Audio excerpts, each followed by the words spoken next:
countdown?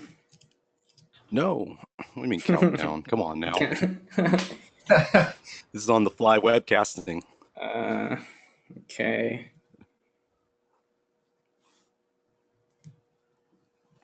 I was like joking, like, I need like one of those like on-air signs right outside my office, Yeah. just like blinking, like, dude. Anyone that's 24/7. All right, guys, I'm going to tune out, but be listening in. So have fun, Michael. I'm looking forward to Okay, this. great. Yeah, do we want to do just wait another 5 minutes, or should we get Yeah, let's started? just, you can just introduce yourself and just give us a little bit of idea who you are and what you do. And by that time, we can kind of go ahead and kick in and start. Great. Okay, cool. Well, thanks everyone for showing up. I'm Michael Kabuko. I currently work in the defense industry as a electrical engineer. But my passion for art has led me to you guys. I know a few of you guys in the attendees listing. I've taken a few classes of yours with you guys, and hopefully one day I could break in as a visual development artist, and also do more focusing on color lighting, keyframe illustration, and more on those topics as well. So yeah, it was great. It's great being part of this online school, this tribe. It's great that I met Travis as well through the courses that I've taken at Concept Art Workshop, and this is like the next chapter. So it's gonna be fun, and hopefully you guys benefit from these webinars that we do every so often, and you know, just talk about art. Awesome. Yeah, and it's great to finally get to sit down and chat with you, Jason, Martin, and then also you, Ken. So Yeah, you it's guys right are back. very prolific. Oh yeah, yeah, for sure. So and we'll dive into it more as we get into this interview. So Yeah, it's great to be here. Great to talk to you. Yeah, I couldn't agree more.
all right, so I think we can get started. So just once again, thanks again everyone for joining in to this conversation with Jason Martin and Ken Fairclough. Is that what it is, or Fairclough? Fairclough. Okay, there you go. Our special guest is Jason Martin. He's a lead character artist at id Software in Dallas, Texas. Some game titles that he's worked on is Doom, BioShock 2, Dragon Age, Mass Effect 2, to name a few. And one thing I'd like to touch on later on is that you are a United States Air Force veteran. That's a Yes. pretty cool feat. Oh, Yeah, thank you. yeah, and just speaking from I'm a personal military brat. My dad he's a retired U.S. Air Force as well, so it'd be kind of nice when we'll touch on that later in the conversation. Sure, I look forward to it. Yeah, and then also we have over at Bioware's Austin, Texas location, we have Ken Fairclough. Some game titles that he's worked on is Star Citizen, Mass Effect Andromeda, and Bioware's most anticipated new IP, Anthem. So thanks again for joining us, and thank you for your time. Yeah, thanks for awesome intro. Oh, thank you. So, Jason and Ken, were you both originally from Texas, or are you Texas transplants? Transplant here on my end. Yeah, Okay. it's also a transplant, like most people in Austin. I see. I So, grew up. I originally grew up in Long Island, New York, and then kind of made my way in a few different states to settle down and plant some roots here in Austin. Yeah, yeah. My story is similar to Ken's. I'm originally from like Manchester, Maryland, which is right out north of Baltimore, and I've slowly myself migrated to Texas with a lot of stops along the way. Mm. great. And then are those stops, were they various studios, or was it No, most of um my studio experience has been Los Angeles and here in Dallas, but most of that traveling has been like either school or military. okay. And then for you, Ken, was it the same story, just not art related, or were Yeah. you in the industry already? No, it was actually a mix of school, going to college, and then a few years later going to grad school, and then having a short stint working in the ad industry in New York, and then yeah, getting my first game job here in Austin, working on Star Citizen. Well, that's cool. You were doing ad work, and then you made that transition into the game industry. Was there any extra education involved, or did you do, like, say, like schooling for that? Well, I had originally I had studied art, and it was kind of like an in between thing while trying to land my first gig. And I had worked retail and stuff like that, and I was starting to get to the point where I needed to make some money. So I wanted to try something else out that would kind of hold me over in the meantime. But it turned out just being absolutely, like, I was terrible at the job.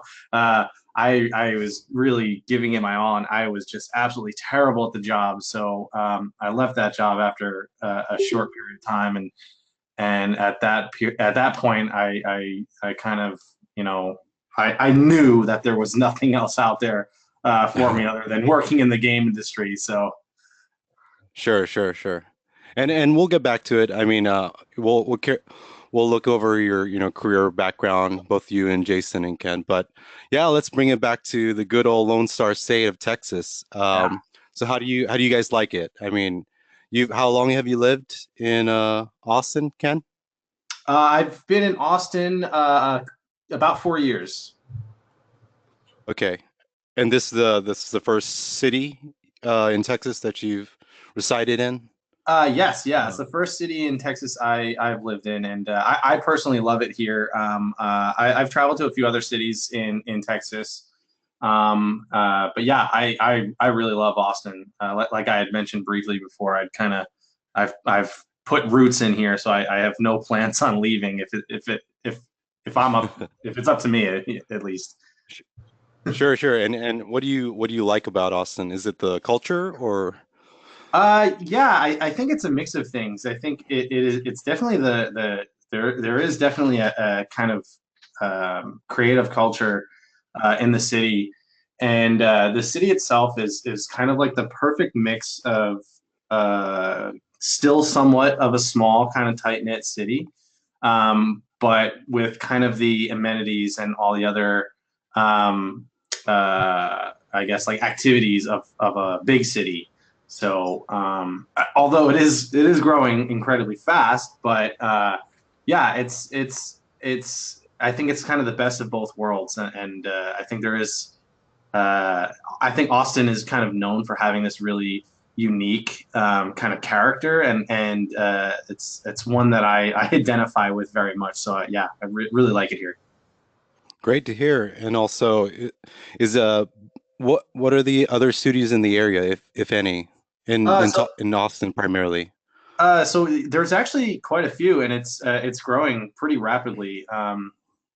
So I think the big like AAA studios, just off the top of my head, I might miss one, are Bioware, and then obviously also the other EA studios, and then there is Arcane, along with the other Bethesda studios that are also in that building. I can't recall off the top of my head.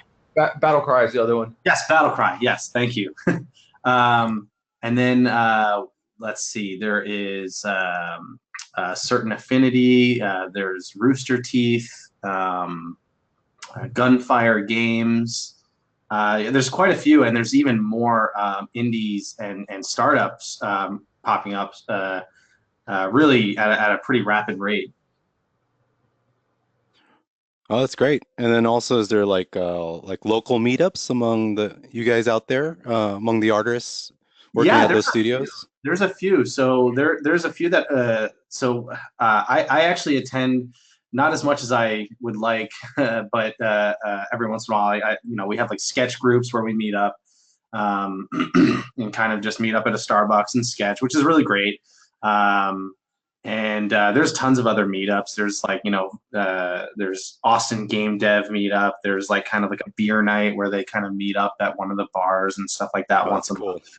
It's really great. And I think that also kind of speaks a little bit to the city itself. And I don't know, maybe Jason, it's similar in Dallas, but again, because it's not like a huge city, but there's a pretty like big amount of industry people. Like it's like a really tight knit community where like everyone kind of says, like in the game industry, everyone knows everyone, or everyone knows someone who knows someone. It's like even more so at an even more like granular scale in Austin. Oh, wow. Like everyone really, like almost everyone knows everyone. Goosebumps. Yeah. Well, that's good to hear. I mean, that's something we always look forward to, having artists of like minds just connect and always stay in touch. And then for you, Jason, as well, how is it in Dallas? Are there studios local to you? Oh yeah. We got a few. I don't think we have as many as Austin, but besides id, there's where Gearbox is probably the biggest. Besides us, we also have like Robot, some VR stuff, Playful. I think Oculus still has a small office out here. Maybe, I'm not sure. And dude, I know I'm missing some too. But like I'm thinking of, like, we have a game dev drink up too also, so that's why I'm thinking about all the people that usually come to that. Like once a month, we go to a local watering hole here and get together. I try to go as much as I can, but sometimes life gets in the way. But yeah, I think we have a good community going on up here, and I'd like to see it grow more and more. Yeah, that's great to hear. And is you guys mostly stay within a studio, or is it some jumping around for some of the artists out there, over at Dallas or even at Austin? A lot of people here. The interesting thing is, like Ken mentioned, like I think the big draw to come to Texas, at least for me, is to put down roots. Like I like the cost of living out here is tremendous. There's a lot of good incentives for like more family oriented things to do. And I live kind of far. I grew up, like, I did the city thing before, and I grew up in the country, and now I live like out in the sticks. I mean, that's one thing I like it about here. But the cool thing is that you can have the best of both worlds. You can live close to a lot of cool stuff. Dallas is a little bit more spread out than Austin, so there's a little bit more driving involved. But there's tons of cool stuff to do all around, and the community's pretty good. As far as like, there's not much. Honestly, a lot of people stick with the studios. I don't see many people. There's some overlap where some guys work at Gearbox and came over to id, or id guys worked and went over to Gearbox. But there's a lot of loyalty actually in those studios locally. So most likely, it's not as volatile compared to, say, in other areas of industry where it's just like, okay, here's your contract, you work this amount of time, and then you're on to your next job. So kind of a job retention, a lot of, hopefully, that's okay, great, I can put my roots down, and then, balance a little bit of have a work-life balance. Yeah, Would you agree? Yeah, I do agree. I mean, that's what drug me out of here, just because I could afford a home. I mean, I love living in LA. I like that was like I loved it and hated it in the same breath, if that makes any sense. But once I had a family, I was like, I couldn't do the tiny apartment with my daughter running around. So I had like me getting here was kind of random, actually. I wasn't even thinking about it. And then some old Blur guys were out here, Jeremy Cook and Tim Wallace, and I knew they were working at ID. And I started talking to them one day, and the next thing I know, I'm flying out here for an interview, and the rest is history. It's been 7 years later. Wow, that's cool. What a great story. And so you were originally from Blur. I mean, previous to ID, you were at Blur, right? Yes, yes, yes. Okay. So now say you're living in LA, and then now you live in the state of Texas. So what's the cost of living variation or deviance? I'm pretty sure it's much more affordable, right? Uh, Oh si- And- Significant, like what I pay for a 2,500 square foot home with a pool. I paid more to live, about the same for a 700 square foot 2 bedroom apartment. Oh yeah, it's crazy. Like you'd mentioned it like briefly, but I'm kind of in the situation now where I'm going to be in the market for like looking for a home, and it's just anywhere else like in LA or even in like Seattle, it would be way more difficult with the resources like that I have available currently. So it's yeah, the cost of living is tremendously less out here. I don't know about Dallas, but at least in Austin, it does seem to be kind of increasing in like a steady rate. But it's even still like at the rate that it is increasing, it's still like nowhere near. Oh yeah, it's increased a lot here too. Like my first home that I purchased years ago here, like I look at what it costs now after selling it, and what it's worth. It's just like mind numbing. I also bought when I first came out here in the downturn. It was like 2011. So And just for kicks and giggles, how's the traffic out in Dallas and Austin compared to LA? nothing compared to LA, but I will say that there is a mass amount of like I mean, it's not comparable to LA, but I mean there is a Yeah, lot of people moving here, and it is getting sure. worse. Or not. Yeah, Like, I hate traffic. I really really hate traffic. So I intentionally moved to an apartment that was like a 3 minute drive from my office, so I have oh, nice. virtually no commute. There you go. That's what's up. That's what I'm saying, man. I mean, you imagine that, right? Like in LA. So, I mean, I'm not from LA, but from the people I've talked to, at least, they're stuck in traffic for what, 1 to 2 hours, more than 2 hours. That's time wasted. I mean, you could use that time for something else. Especially if you want Definitely. to have a home in LA, because you got to live way north. But I Yeah, mean, unless you're like I don't know, unless you're very fortunate, but you can't live anywhere. You can't afford I mean, you can rent, but I mean, like having a house or anything, like you got to that the commute is a brutal. At right. least all my friends and ex coworkers that have homes in LA, it's a commute. Okay. And then also, aside from games, is there any other like maybe some VFX studios out there, or even on the tech side, Yeah, or actually, art? Yeah. Dallas, yeah. I mean, Dallas has Real Effects Animation Studio, did Book of Life, Oh yeah. Okay. uh, and a lot of other stuff that I can't come to my front of my mind at the moment. But yeah, they do a lot of work on, and they're in Deep Ellum area in Dallas. And then as for you, Ken, is there Yeah, like anything out like that? here. Oh yeah. Yeah, so there's Troublemaker Studios, which is Robert Rodriguez's film studio, and there's Rooster Teeth, who they do all kinds of stuff. And then in terms of like other tech companies, there's so many. Um, just in like the area where the office I work in is like there's like PayPal, eBay. Uh, like Oracle. I think over near our old office there was Amazon was there. I think Austin is in the running for like the new Amazon headquarters too. Oh, So okay. yeah, Gotcha. I think that is like a big factor in the rate in which the city and the cost of living is increasing is just all the tech companies that are opening up here. it's there's a ton. And are you starting to see those trends where everything's starting to rise, whether linearly or exponentially?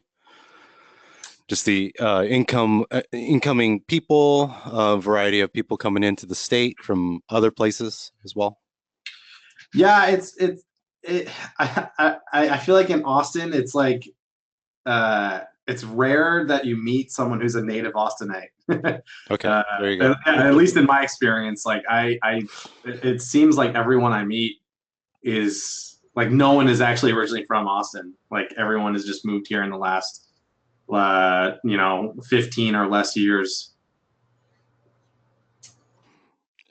Cool. Yeah, and I think the next thing I'd like to touch on is just where you guys work at. We can talk about where you work at right now, Bioware, Ken.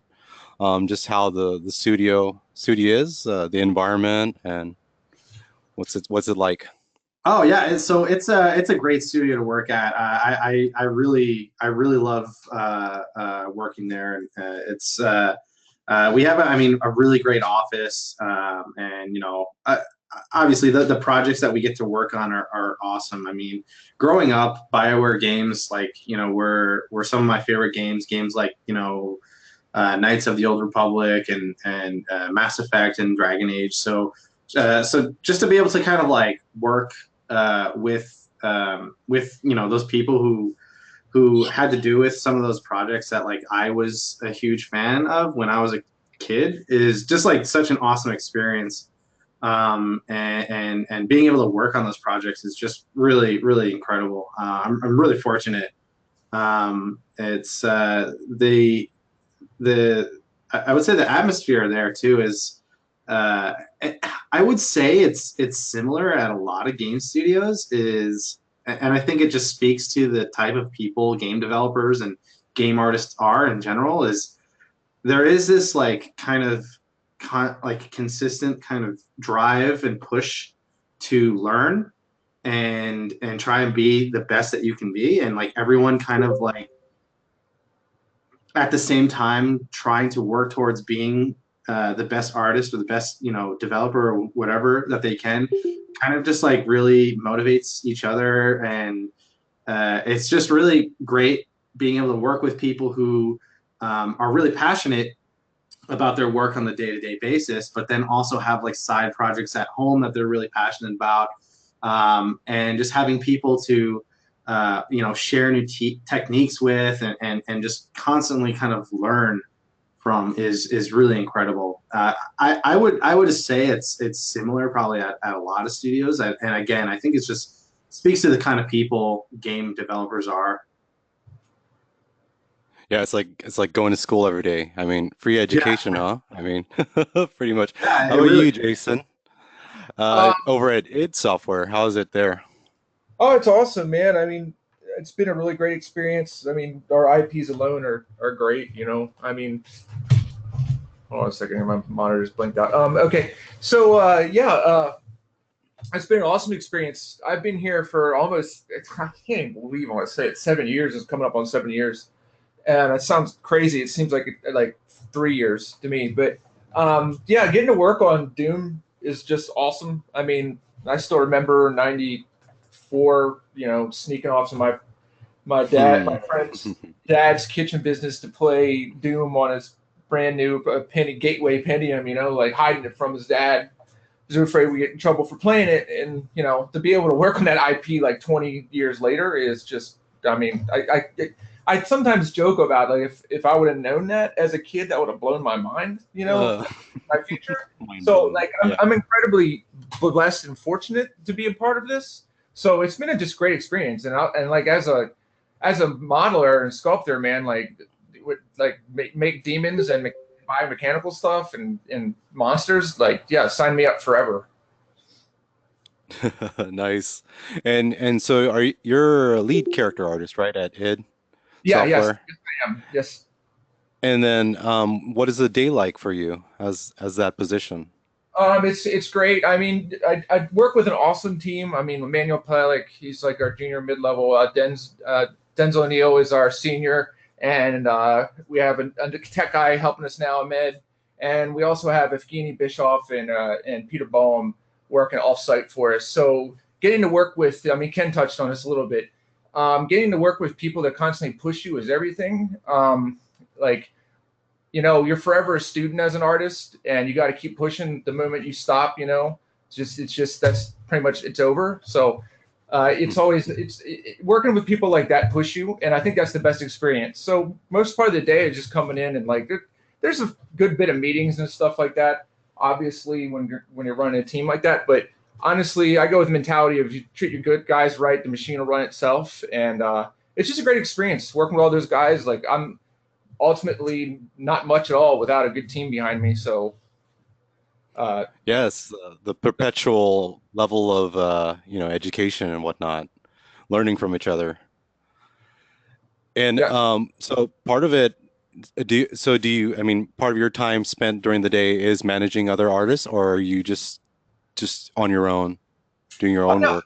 I mean I do some managing of stuff like that, but I always refer to I like still being a soldier and I like being in the trenches. So I mean I wouldn't be doing my job if I wasn't doing a ton of art. So I still have like a normal amount of workload as everybody else. I just pad my schedule slightly for because most of my interruptions are you know, I gotta go to a couple meetings, you know, maybe 2-3 hours a day, maybe four sometimes you're spent dealing with, you know, like meetings or helping other artists. I have a lot of senior talent on my team, so I only really have one junior guy, but we do have another guy starting here soon, so that'll take up a little bit more time. But for the most part, I'm still making art constantly, and I prefer that, you know. That's just my Mhm. personal taste. And as a character artist, you do most like, say, modeling primarily, or you do it all? I mean, modeling, texturing, whatnot? The whole pipeline, modeling, Okay. texturing, all the way through the whole like system. I mean, we have a traditional pipeline with some really awesome concept artists worked out on paper. You know, once the design is approved, they'll go to us, and we'll model that through the pipeline all the way to the in-game asset. Okay, great. And then moving on to you, Ken, as a concept artist at Bioware, how's your day like? I mean, it's it's kind of like your typical day that you would expect from a concept artist. It's getting a brief or some task and kind of working with the art director on kind of establishing what the overall direction is, like what are the key problems that we need to solve in that design or that image, whatever. And then going and kind of talking to all the stakeholders, so anyone who that concept might affect down the line, talking to them and making sure that I'm aware of what their needs are. As an environment concept artist, that's typically the environment modelers, the environment artists, and the level designers. Because ultimately, as a concept artist, it's you know uh, obviously, like on the surface, like our job is to design the look and feel of the game and then the individual assets. But it really at its core job is to make everyone else's job easier who's going to be working with that specific design or that task or whatever. So making sure that I'm taking everything into account that I can possibly get, just getting as much information as I can, really before ever putting pen to paper or pen to tablet. It's really all about just getting as much information as possible and doing my research. So much of it is comes down to research and like reference collecting and trying to kind of figure out how you can approach a specific design problem or a task in a way that kind of challenges the preconceived, so that you're not necessarily going with your first idea or what is necessarily expected, right? So yeah, a lot of it is that kind of that planning, and then from there it's kind of depending on the task at hand, it's the technique or the tools used really really vary. It's I would say it's rare that I go from one task to the next, and the workflow is exactly the same. It really varies so much, and that's one of the many things that I love about my job is that um, uh, every day is going to bring some new challenge and some new way of tackling a problem. Um, but yeah, that's pretty typical day, I would say. That's cool. Could we, by any chance, see some of your images or your thought process images that you have on your screen right now? Sure. So you're able to see my screen, correct? Yes. Yes. Okay. Well, let's see. Well, I can kind of go through a little bit of more of some of my personal work, just to kind of like really briefly go over kind of, I guess, typically how I like to work through a design. Okay. But it always starts with, just really simple sketches. More often than not, I prefer to sketch in a sketchbook rather than in Photoshop, but they always start with just really simple sketches or thumbnails, either focusing on like establishing just an initial direction or kind of a shape language. And like I really try to make sure that I'm not really focusing on making a necessarily a good drawing or like a good image. I'm really just more like just working through the design and trying to kind of find that hook, right? And it's that thing that I can kind of latch onto, right? That'll kind of drive all of my decisions going forward. And Um, I think, and when you mention the read, right, and that's the visual cue, it's the overall shape design or shape language, right? Exactly. Yeah. So like stuff like this, for example, the way I treat these and approach these kind of really quick thumbnail sketches, whether it's Hey like a guys, line sketch or just like a quick kind of like brush sketch in Photoshop, are kind of the same. Like it's really pulled back view and just really about establishing the overall shape and tone, and then from there I can kind of really hone in on the individual parts that make it up. hey Ken, Um, real yeah. quick, sorry to interrupt. You got your No worries. Explorer window open. Are you on a dual monitor setup? Because I think you might be showing the wrong screen. Oh, okay. There, yeah. You want to switch it to the images you're clicking on because we just see your Explorer. Ah, okay. Sorry. That's okay. No worries. All right. So, let me go back. So, were you able to see these?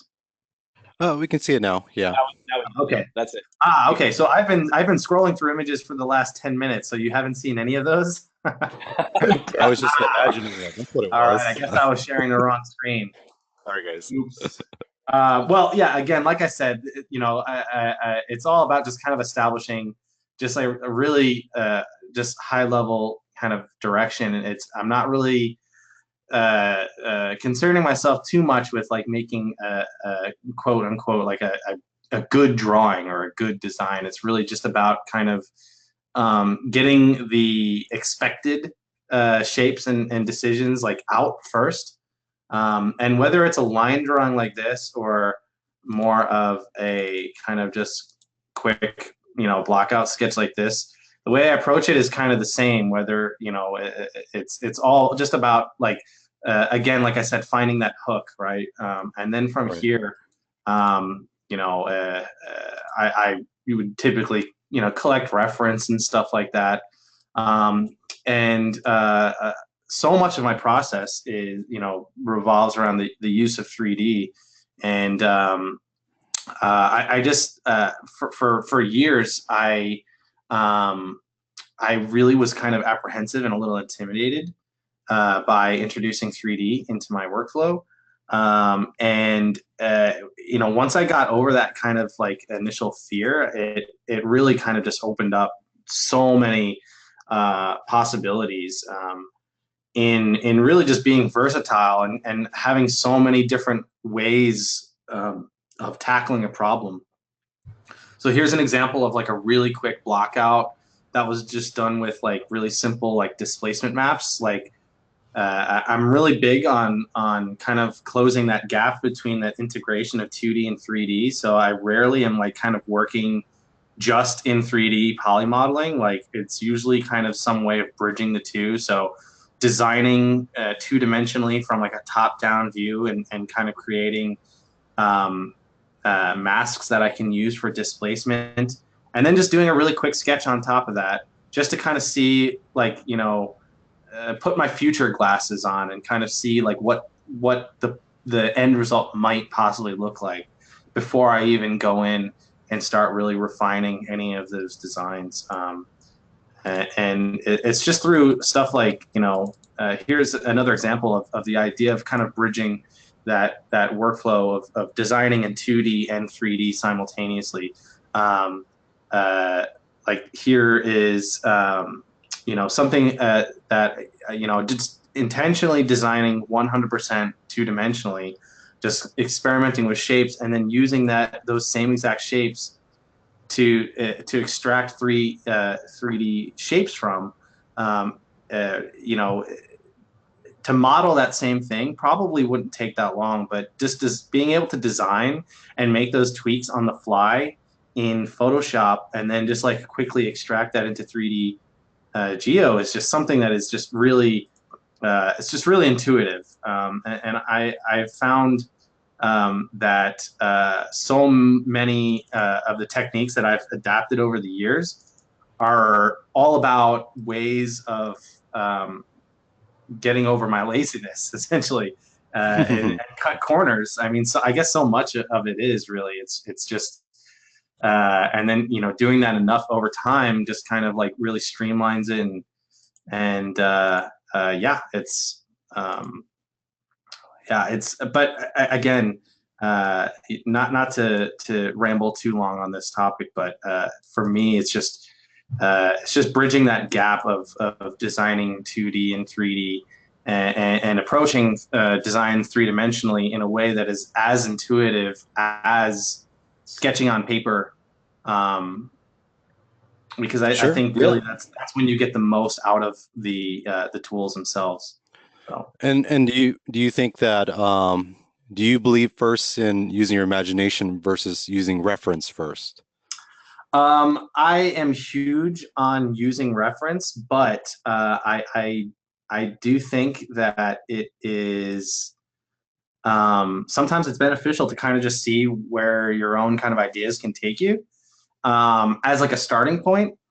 But then, at least for me, like I'm always big on then taking that and then distilling that down to identifying things that are relatable in the real world, certain shapes or certain types of architecture or anything that I could find, even if it relates to something that isn't necessarily literally the same as that, even if it means like grounding a certain design in terms of say for example modeling a specific type of architecture.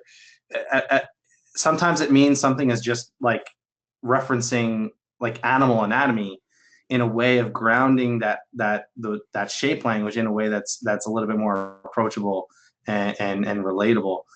So I'm really big on functionality and grounding designs in a way that looks believable and is taking into account how something might be built or who they might be built by. Yeah. So And oh, sorry. Go ahead. sorry about that. No, I was just wondering, do you do studies of your reference? Yeah. So typically when I do that, it's kind of the thumbnail sketch phase that I had showed you earlier with like those line drawings. In a way, that's kind of what I'm doing is like I'm trying to see how much information I can extrapolate from the reference and kind of put that through my own visual library filter and then see what comes out in the thumbnails. So in a way, it is kind of a study because I'm intentionally kind of examining what are the things that make that piece of reference stand out as something that I could use or reference. Like what is it, what are the things that embody that object or that piece of reference that I can kind of extract and then embody my own designs with. And more so, I mean, it helps you build that visual library, right? Yeah, exactly. And most of the time, when we're working through environments, you get a feel for your lighting, just how you work through it out, right? I mean, you use 3D pretty much for that, or do you have some sort of lighting guide in mind?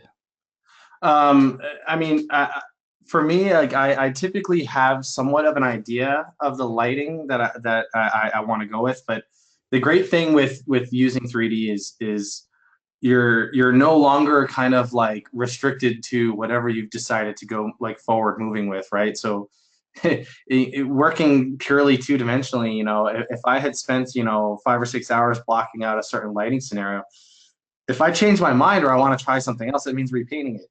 Whereas, I might have a specific idea in mind, but Hmm. then I realize when I've actually got those shapes in front of me three-dimensionally, I might realize, hey, you know what? These surfaces actually light better in this lighting scenario. Or, hey, like maybe I can move this, light over here. So it just really kind of like, blows the lid off of being able to just iterate on your own work to come to the best possible final result.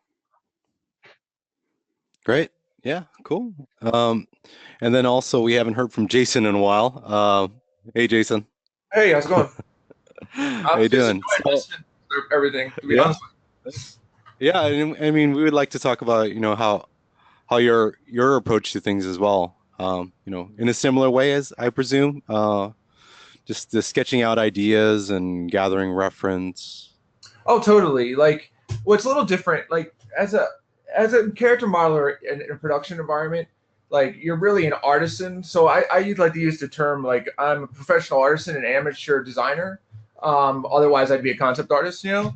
So I'm always pushing my design elements on the side, and that doesn't mean we don't. There's plenty of place to do design and character artists in our field also, though, because there's a million times you get a 2D design on paper that sometimes they're super fleshed out, sometimes they're rough, and you need to be able to fill in the gap. So I think it's very, very important for character artists to always work on the design on the side, because it will always help fill in the gap and help bridge the gap between 2D and 3D.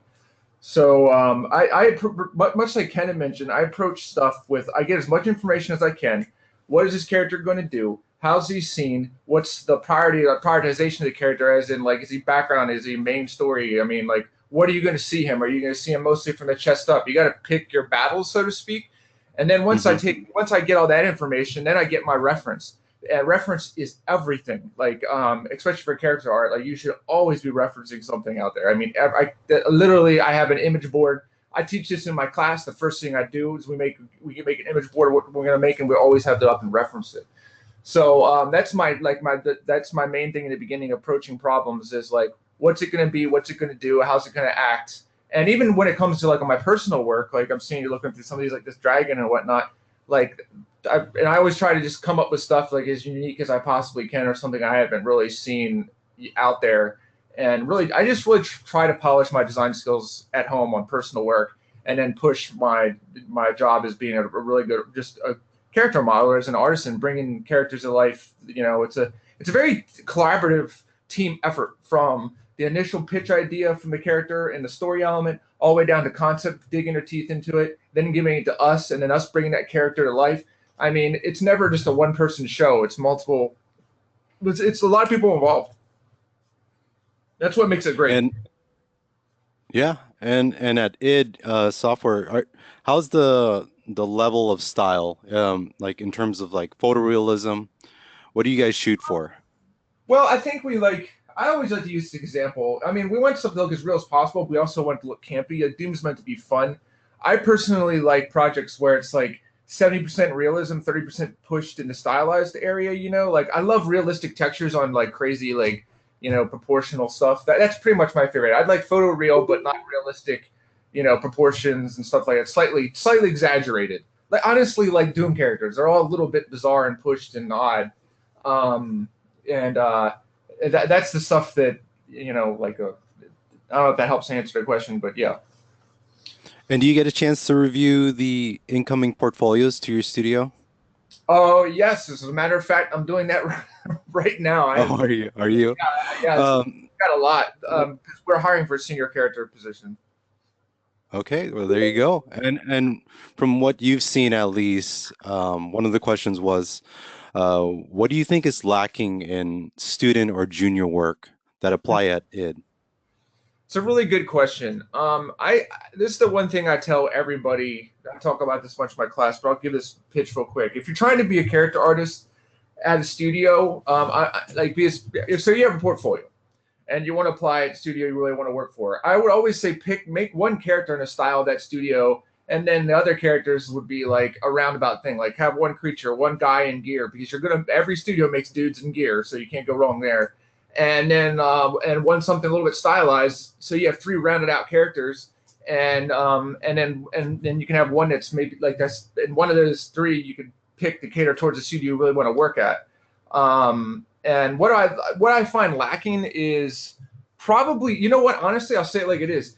There's a lot of people out there to get in this industry right now that wants to do like 3D concept stuff, but they don't really learn like the whole character game production pipeline, and like I can't really work with that too much. So if it's a junior position, I want to see have at least one full game character on your in your portfolio that demos that you know the entire process. If you have that, and then the other stuff can be sculpts. I mean, this question will be answered differently by any lead, any other studios, specifically what they look for. But that's all I want to look for. I'm initially looking for in a junior, someone that knows the process, that knows it well, and as well as they can. Obviously, you're talking about a junior position, and demonstrates that little bit of proficiency and understands a traditional 3D app. I know we all love ZBrush. I just recently converted to fully modeling everything in ZBrush, hard surface with ZModeler and everything. But you still need to know a 3D package like a traditional one. So sometimes I see kids that just don't know that stuff, and like you need to have that to really get your foot in the door in a production environment. So big thing, versatility, right? Yeah, I mean that too. Yeah, I'd be honest with you. Yes, I mean it's tough too because we're also entering an age where people specialize. At ID, like we do it all. Like all the character guys do hard surface and organic. You gotta. That's just part of how we do things. It's very tough when people diversify. There's nothing wrong with that. It's a trend that's happening. It's hard to be really great at both. It's actually challenging for me to find artists that can do both equally. Now, equally is a bad term. Like you should never neglect like one side or the other. Like most people usually rise in one area, like better organics can still do hard surface, or better hard surface they can do some organic. I wouldn't expect I don't put anybody through that ringer. I just definitely need to be able to see both, and as long as and a willingness to commit to learn, more of the other. And I think it benefits everybody as an artist. It's the more you know, the better off you're going to be. And for character artists applying for its software, should they just focus more on character art, or should they at least show some decent props? I don't really look. I mean, props to me usually ends up being kind of like hard surface stuff, which helps. I always say like that's a good question actually because there's a different. There's not a lot of getting your foot in this industry is tough. So I understand like if it depends on it. Like someone wants to be either I want to be a character artist and God's I'm not nothing's gonna stop me. I want to be a character artist. I would say focus on character work. If you want to just get in the industry, do character work and prop work, a lot of people's entry is through prop work and they build up and they work on the character side. It may take you longer to break into the character thing, but you would have a job in the industry. It's kind of like, what's important to you. And prop work's super freaking important, dude. Like, oh my God, like people do the weapons and all that other stuff. And I think sometimes people don't think about that, but it's like, I mean, there's some amazing, amazing talented prop guys out there, especially when it comes to weapons. Cool. Yeah. And then, just to touch on, we were talking about, you were in the military and all that, it's discipline. It's all about leadership. It's all about teamwork, and how much of that carries into what you do at id Software. Oh, that's huge. Like I never thought. The funny thing is about the military is like, I spent many years in the Air Force before I transitioned to art. I never remember leaving thinking like, well, I'll never really use this in the outside world. But everything that I was taught, because I was the rank of staff sergeant for a good while and ran crews and stuff like that in the Air Force on the flight line, working on F-15s and F-16s as on weapon systems. But a lot of that managing and dealing with people translates 100% into the real world, especially even in art, because people are people. I found that surprising at first, but it's been hugely beneficial in my career. I absolutely, I mean, my military experience was amazing. I wouldn't trade it for the world, and it translated beautifully, to be honest with you. Great. Yeah. And I mean, you're managing I mean, for example, say like your modeling department, what's the number of people within your team? Well, right now we have 5 plus me.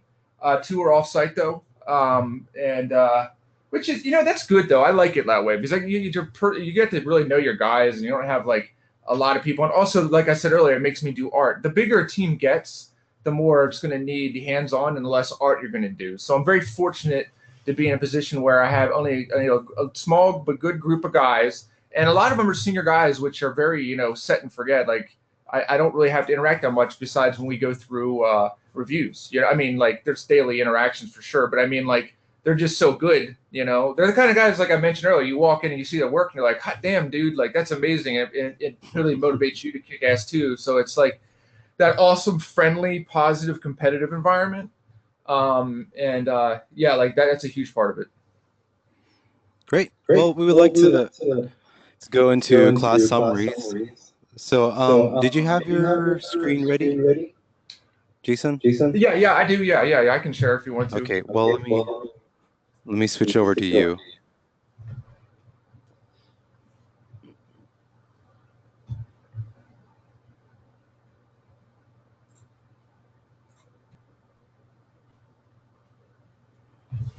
Does that work? Yep.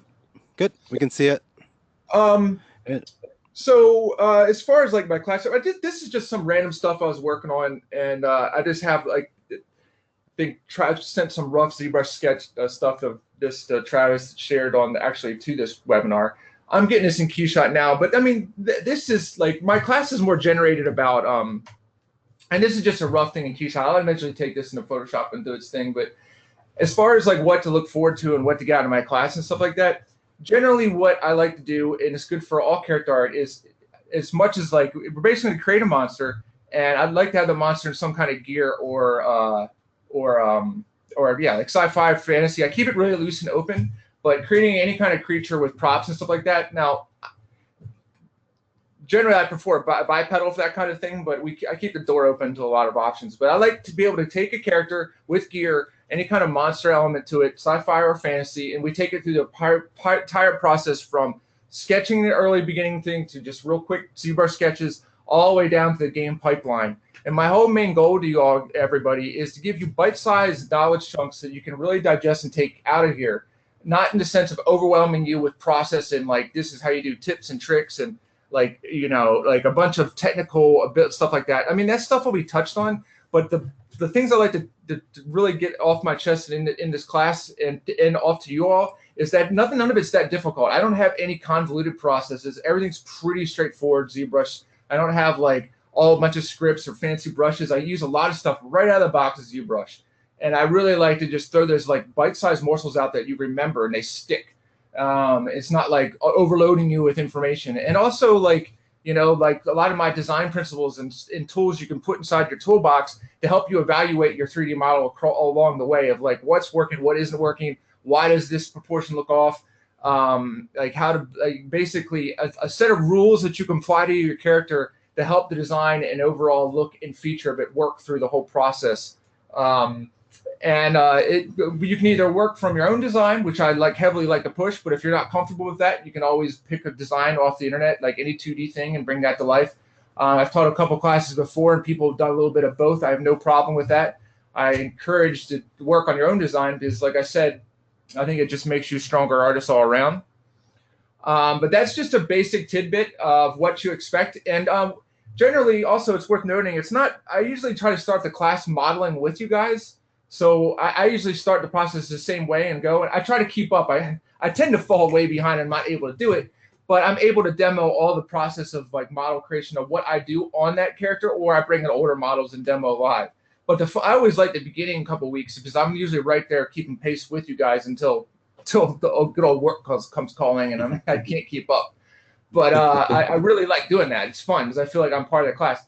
And like I said, like I'm always a student too, man. Like I learn a lot from, but even like students, just like of interacting and whatnot. Like you're forever as an artist, you should always be a student. You will be to end. You know, it's a race you'll never win until we die. You know, like it's always it's a journey. It's a lifelong journey, in my opinion. So that's just a kind of a high level taste of what we can get out of my course and whatnot. And I just wanted to just, you know, share a quick little doodle I was working on and trying to get this process out. And is this class good for all types of artists? Yeah, all levels? That's a good point. Yeah, it's like how I try to treat the course is I never try to leave anybody behind. I usually kind of touch base and everything, but in the same for advanced or intermediate students, I don't like to drown them with boring like basics stuff. So on stuff that's like super technical, I'll cover it. And what I like to point out is if anybody's nervous about like, oh, I don't know this or whatever like that, I still make it a point to keep you on board. And usually I'll touch base after class or get people up to snuff with certain aspects of the modeling. But I feel like I do a broad range. I think it can cover a lot of aspects. So nobody has felt like, an advanced student isn't bored to death. We're not going to spend like a whole class on UV and something. You know what I mean? Like it's stuff like that. We'll broadly skim over. And like I said, I really like to focus on the fun, big, important chunks so you get the most out of it. Great to hear. And as we near the end of this webcast, just a quick note on Ken. Just a little bit of class summary on your end. Sure. Go ahead and share something I've got open up in KeyShot as well. Okay, let me get you. Let's see. So yeah, so this is actually something that I've been working on over the last few days as well. But in terms of like an overview of the class, it's actually, I think the way I'm approaching this class is similar to Martin in that, Jason, in that I'm really focusing on just kind of bite-sized chunks. I think it's going to be really great to kind of go through the class at somewhat of a quick pace to intentionally simulate the type of switching techniques and switching tools on the fly that you would expect when working in on a project using these tools. Because again, like I had mentioned earlier, the way you approach a design or a task very well could be completely different on a daily basis. And I'm really big on knowing a little bit about a lot of things in regards to tools, because you don't necessarily have to be like a master of any of these tools to get by as a concept artist. And I think one of the great things about being a concept artist is it's all about just knowing enough to make your job easier and to help communicate that idea as best as possible.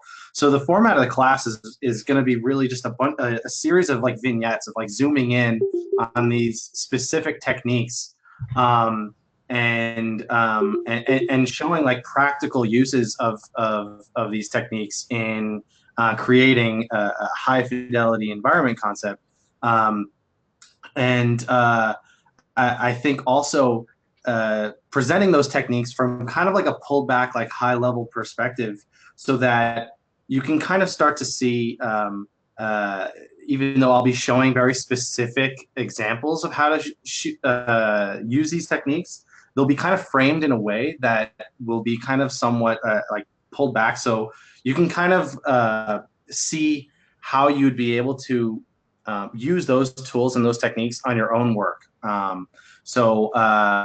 Yeah, I think it's going to be a lot of fun. It's going to be very quick, very fast paced, but it's going to be all about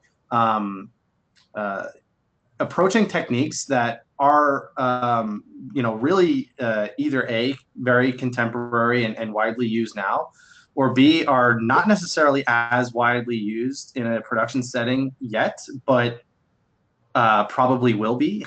And also just, oh, geez, I lost my train of thought. Oh, yes. Using, let me see, close this. Yeah, so, geez, I had something else that I wanted to say and I completely lost it. Well, if it comes back, it's I'll make okay. sure to post it in the group page. But essentially, the whole idea of the class is these series of vignettes of zooming in on these very specific techniques. Yes, okay, sorry. So a lot of the other techniques that I wanted to focus on are ones that are like very widely used, but it's using them in a different way, or using them in kind of somewhat of an unexpected way to get really great results that I'm not really seeing that many other people doing. And the results that you can get are really great and can really improve your efficiency and your speed while also helping you create really high fidelity images. So a lot of the techniques I'll be showing are techniques that have been around for a long time, but just kind of like a different way of approaching them and using those same tools. So, yeah. Cool. It's going to be exciting. And then also see what your students going to come up with.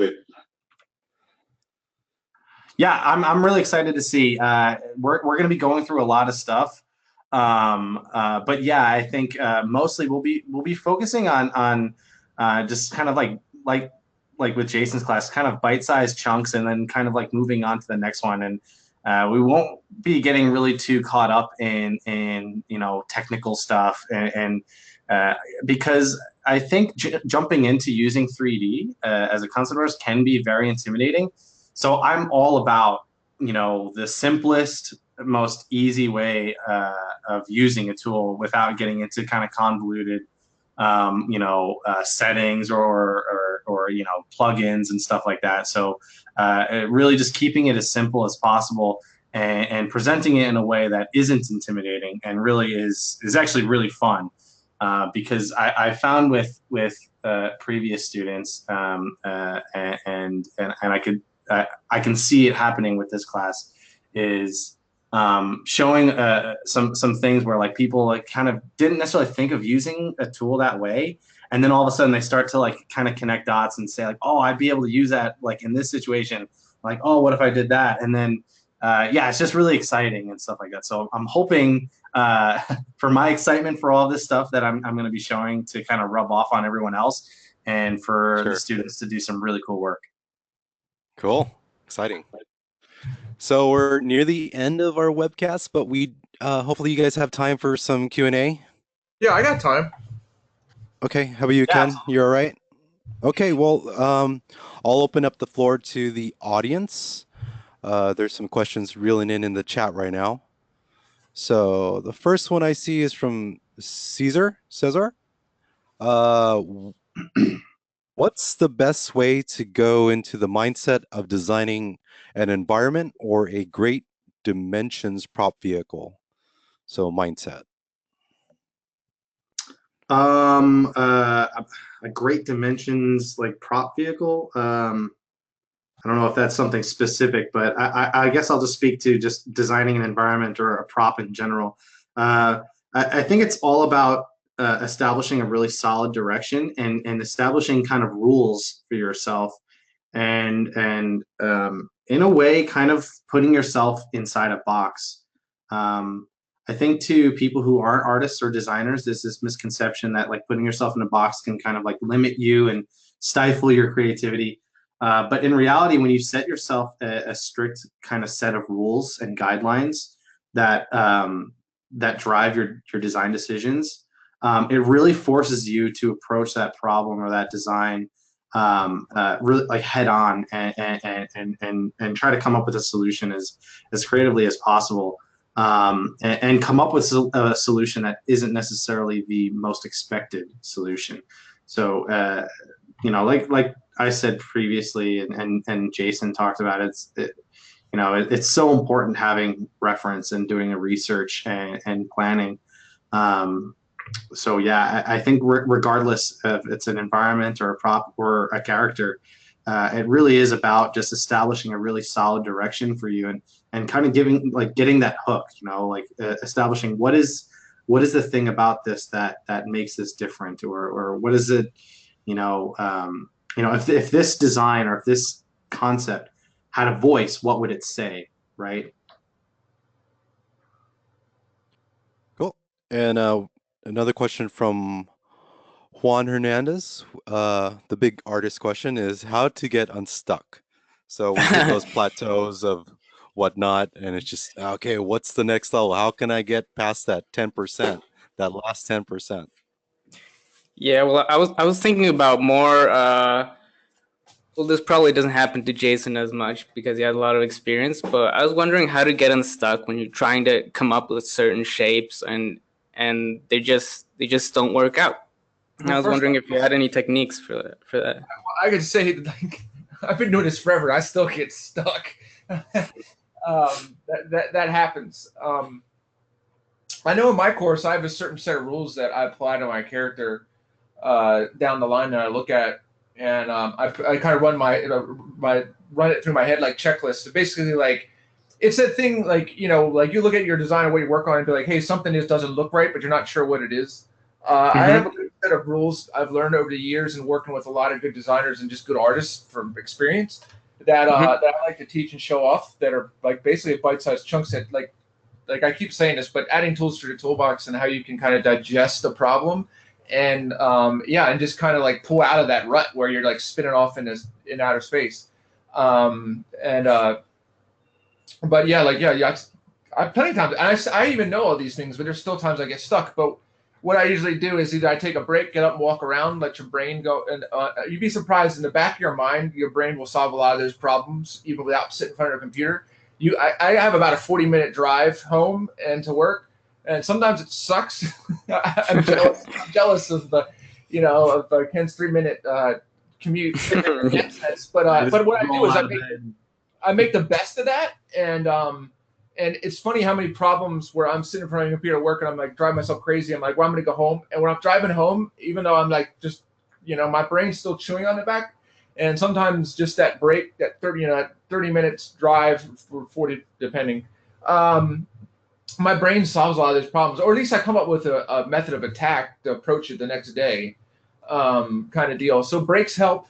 Yeah, a lot of set of tools to like sit there and run your like, why is this not working? What's broken on them? And how to like, and also when to know enough is enough. And but I mean, like the cool thing about this stuff is like, these are problems that everybody has. I don't think there's ever a point where the I win artist button where you're just cranking out stuff like without any care in the world. It's always like a good way I like to explain this to people is it's like a RPG character, like RPG character in a video game where level 1 to 10 you gain a lot really fast, and as the more you work, by level 99 or 80, higher up 60, whatever, you still gain levels, but it takes a lot more time to put in to get that level. Mm-hmm. So there's always that stuff that come into play, and so it's a lifelong thing. But yeah, as far as like getting stuck and whatnot in the beginning stages, like that's totally normal. But you'll still always have it your entire career, and the best way to go about it is just run like, you know, basically what I just said, and run your whatever project you're working through a set of rules. It's too much for me to cover right now. I don't have any magic bullet for that. Yeah. Like I do talk about it a good bit in my class, but I'm also not trying to cheese out here on that. Like if it was that easy, I'd just say it. But I mean, it's a lot of stuff I like to demo and like a set of rules. I actually have like literally in my courses, I have certain sections for it to discuss just these things. Awesome. Thanks, Jason. Mm-hmm. Do you have anything to add, Ken? No, I mean, essentially, I mean, yeah, the whole thing with getting unstuck, I mean, yeah, it happens to everyone. It doesn't matter how long you've been doing it or what. I actually, I mean, I have not been doing this nearly as long as Jason, but I could say, at least from my own experience, I I spend most of my time stuck. It's like that little bit of unstuck where the productivity happens, I guess. Yeah, I used to think it was a lack of reference, but I think having too much reference just made it worse. Yeah, you can definitely have too much reference. I actually think that in most cases, it's good to have a lot of reference for like specific things, but Mhm. like in terms of like hierarchy of your reference, like there should be like one or two, maybe three images that kind of embody all of it, right? Yeah, that sort of like guide you. Yeah, like those are the three or the two like overarching images that are like driving most of like your design decisions. But then you have all these other references for like, oh, what does this like bolt here look like, or what does this connection here look like? But overall, it really should be kind of simplified down to just a few, because yeah, it could very easily just get overwhelming, and then your design could very easily get kind of convoluted and Thanks, Ken. So next question, Martin asks, question for Jason. How has your pipeline for personal work changed since moving from Blur, which is more cinematic based, over to id, which is much more game ready / real-time based? Well, that's a good question. The funny thing is that I'm so busy that rarely do I get to take my personal work all the way through like the texturing process. I don't really have many good examples of that since I left the cinematic background, but um, I do have some things that work. I just never get to texturing. But honestly, the way I would do it nowadays is probably I like the hybrid workflow I see a lot of people doing where you take a pretty dense mesh, you don't worry about too much topology, and just get it in a marmoset or something. Like I have a couple models I want to do that way where I'm not super concerned with doing like a game ready mesh. I just want to get something in like a real time render as fast as possible. I'm really impressed with a lot of people that do that stuff with Marmoset. And it's been my mission for a long time to actually take something all the way to the end. But over the last couple of years, I've been focused on trying to build my personal work design sense up a little bit better and stronger. So a lot of my attention on my free time in the last several years has been on getting better at creatures and monsters at home. So for that reason alone, a lot of times it ends after the ZBrush phase. But it has been my intention to take some texturing stuff all the way through the pipe, because I used to do that. Used to be my bread and butter at Blur, and I mean I do all that stuff in the games now, but I haven't done like any kind of like cinematic level. Like I haven't rendered in like a traditional like V-Ray or anything in quite a while. But the cool thing, one of the reasons why I got into games is because that line was blurring. Like the way I built everything at Blur, I mean, yeah, like I'm not using like V-Ray or all the high end or any of the GPU stuff that's getting popular now in rendering, like Redshift and all that whatnot. Is these games the texturing is pretty much PBR is pretty much the same damn thing. You're just working with like some bakes. That's about the only difference really. So I kind of scratch that itch at the day job, and at night I'm focused on my personal time. I focus more on design and whatnot. But it has been my intention to take like a personal piece all the way through the pipeline. But I just haven't done it on any personal level in a while. Yeah, thanks, Jason. That was really good feedback. Oh, cool, thanks. Yeah. Next question. Eric Prout asks, do you guys keep a personal reference library? And if so, how do you go about organizing it? Oh, hell yeah, dude. Pinterest. yes, Pinterest. There you go. Use the hell out of that, man. It should be your best friend. I add to that constantly. Oh yeah, I couldn't agree more. And you guys like organize it like by boards and just have everything. We didn't really touch on that. Like for me, I break it up into lately I've been super into like movie effects stuff and like traditional movie effects stuff. So basically, I split it out like that. I have like mammals, creatures, movie effects, toys, hard surface, it's like bone, like rot, gross stuff. Like that kind of just break it off into like in chunks like that. Whatever makes sense at the time. And man, Pinterest is just the shit, dude. Because I can go down a rabbit hole of Pinterest. I actually use Pinterest for Google search these days because I feel like it gives me better results for what I need. I actually start with Pinterest most of the time. Yeah, absolutely. Yeah, I totally agree because like I love the way it handles like suggested images or similar images. Like it's true because you can start looking for something and then like within a few minutes be looking at something completely unrelated to that, but like still find really great reference. So like I always find that like searching through Pinterest is a really good way of finding like the unexpected reference because like there's so many like so much reference like where like if you were to do a Google search like it's a safe bet that like thousands of other people have used that exact same reference. So like it's always nice kind of finding something that is a little bit unexpected or maybe not as many other people have thought to use for reference. So yeah, I love Pinterest.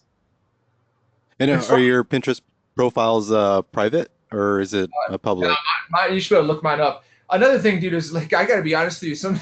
Sometimes I end up riffing my friends' Pinterest stuff more than my own because theirs is better than mine. I'm gonna straight up be honest about that. Like I can't tell you how many times I'm like on my Pinterest and the next thing I know I'm at Brian Winey's Pinterest and I'm like, this guy's got way more better pins than me. So I'm just gonna riff on there. Yeah, dude, I highly suggest it and like it's just awesome. Cool. And would you mind posting it on our little group, Facebook group, both your Pinterest pages if it's free? Sure, great, thanks. Okay, and then we only have a few more minutes for a few more questions. So after this question, we'll leave it up to maybe one more. So Daniel Rios asks, what do you guys do when you're in the middle of a piece and you feel like you aren't inspired by it anymore? Do you power through it or try to redo it to be something more interesting? I can go real quick. Take a breather from it. Usually a production environment, you don't have that choice. So you're probably, if you're working at home and a student, I can definitely see you get burned out on something. Take a breather from it. Like, honestly, it's okay to start something else, but you should get in the habit of finishing it. Like, if you need a break, it's okay to start something small, but like come back to it. Don't just abandon something. I think you learn more from getting through the problems. But it's like it's very easy, especially if you're not like you're at home working blah blah blah to burn yourself out on something because you can work infinitely on something till you're sick of seeing it. I think you have to have a fresh set of eyes to reevaluate it. I can't tell you again. I mentioned earlier where I'm like work till like 4 a.m. on something where I'm spun out and it's not work. I don't do this much. But early in my career when I was younger, I would just beat my head against the wall and just stay late and work, go home frustrated and come back the next day and either sometimes I would get lucky, but often I'd be like looking at what I was working on till 4 a.m. and be like, man, I made some bad decisions. It just doesn't look the same when you come in the next day, and it's usually from that same bit of burnout. So it's important to take. I was told the same thing when I was a young artist. I didn't really listen till later on, so I don't expect everybody to sneak it in because it's a hard thing to do. But honestly, that little bit of break is a big deal. Like it helps. It helps your eyes to come back and reassess the situation. So that would be my recommendation. Ken? Yeah, that pretty much. Yeah.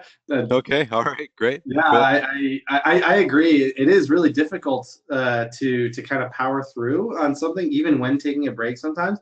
But yeah, I completely agree that like you learn so much from working around that and trying to find something about it that can kind of reinvigorate you and taking it a step back from it is it's the best way to do it because you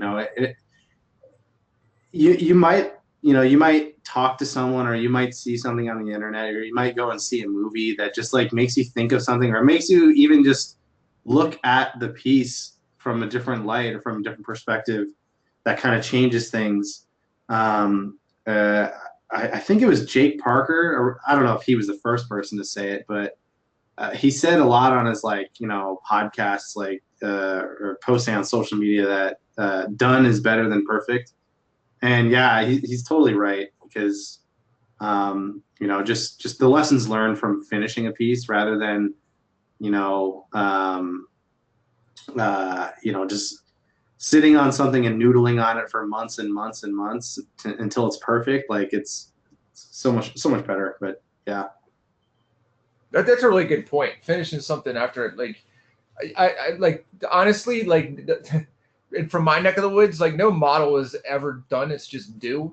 So like Yeah. everything can be better at all times. So just to echo what Ken was just saying, I think it is important to just be like, hey, at some point this has got to be done. You know what I mean? And like, you know, and like I can point to every single thing I've worked on, everything ever, and tell you in several areas think it could be way better. You know, so think about it like that, I guess. Great, thanks. And the last question for the night. This is from J. Steven Restrepo. He asked, he has different styles of art in his portfolio, so very diverse range of styles, mostly in clay render. He asked, does this affect me when applying to a studio? I mean, I know studios like Blizzard and Pixar have very established styles, but what happens with other studios that have a variety of work that they perform? Is this like for a 3D portfolio? I'm assuming. I think that, yeah, it's more of a modeling. Okay, Yeah. yeah. Just let me Well, I mean, let me get this. if it's just clay renders, like you really, if you want to work in a studio, I don't know many that don't texture. Split that out anymore. I know there's probably a few texture artists that just paint still for certain reasons, but if you're going for that job, like you got to have something that goes all through the process and demoing, like a PBR pipeline. I highly suggest you have that. I think it would hurt you applying for character work or any kind of position in that regard. At least one. I mean, like, you know, to demo that, I would suggest more than that, you know, but I mean, like I said, I'm going to say it again, like I usually would suggest if you're going for that job in the industry is have three characters, one a monster, one a dude in gear, and then one maybe a little bit stylized. I think it well rounds out your portfolio and you can tack a lot of studios with it. Or replace one of those characters in that three that is in the line of a specific studio you're targeting. You know, that's just my that's my loose suggestion for stuff.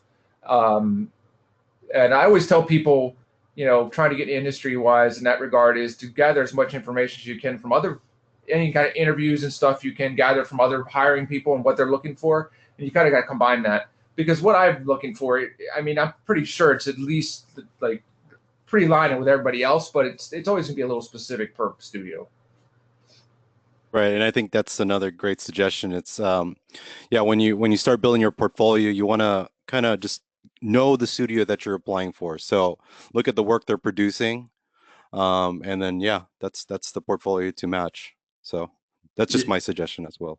Yeah, I think it's really important to have one that kind of fits in with the places that you're applying to, rather than kind of having one portfolio with an image for, like, you know, every image in the portfolio is kind of meant for a different project or a different studio.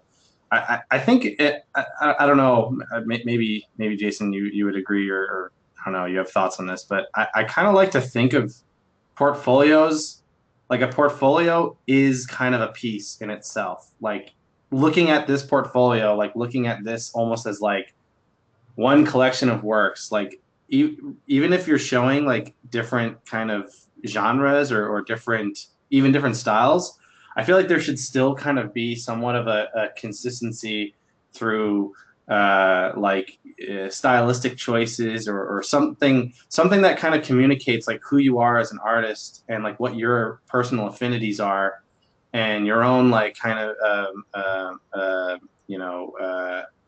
preferences when it comes to like decision making and designs and stuff like that. So, you know, you can have maybe like Jason said, like a prop, a character, a creature, but like maybe like also like what, you know, like what is that one thing that kind of carries through regardless of the designs, right? Yeah, like what Ken's saying is all like really good point. Like have a little bit of you in there. You know what I mean? Yeah.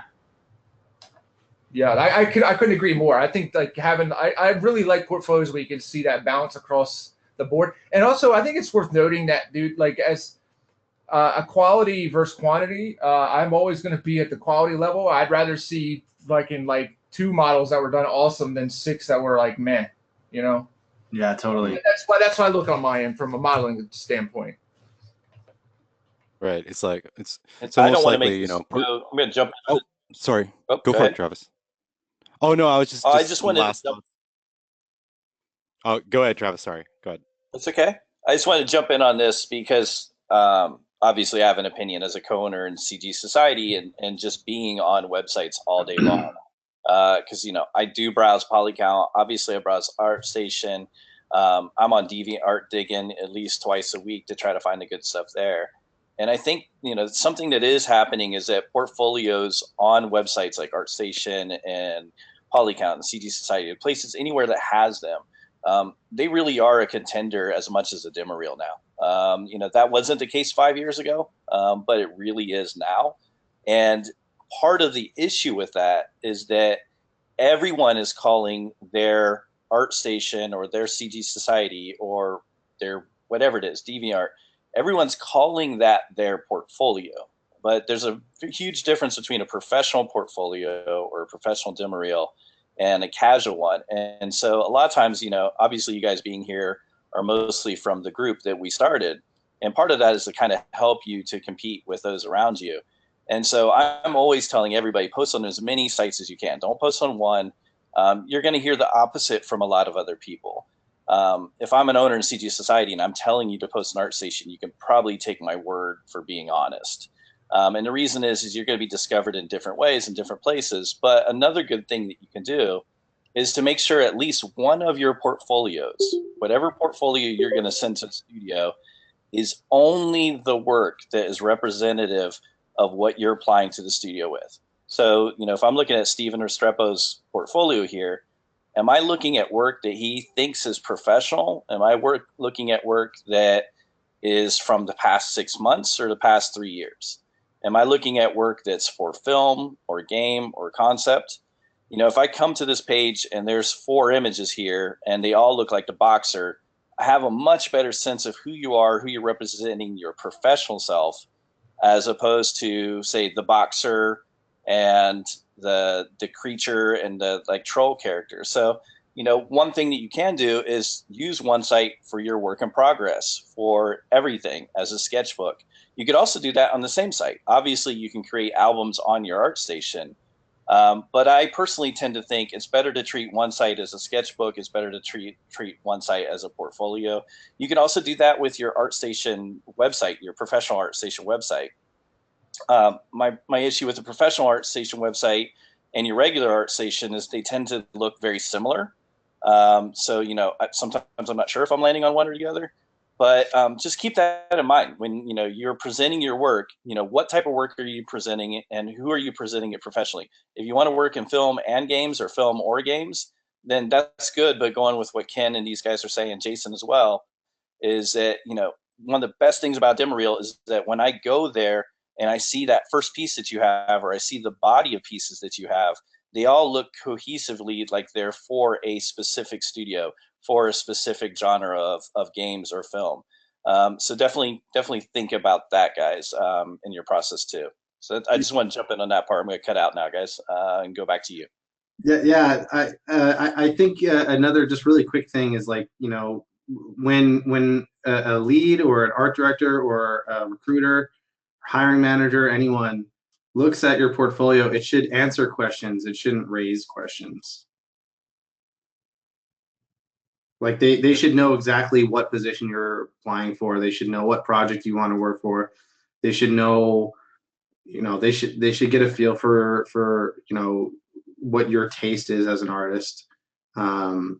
It's when your portfolio starts to raise more questions than answer questions is when the portfolio kind of falls to the bottom of the stack. Or if the work is still really good, it's more likely that you'll do an art.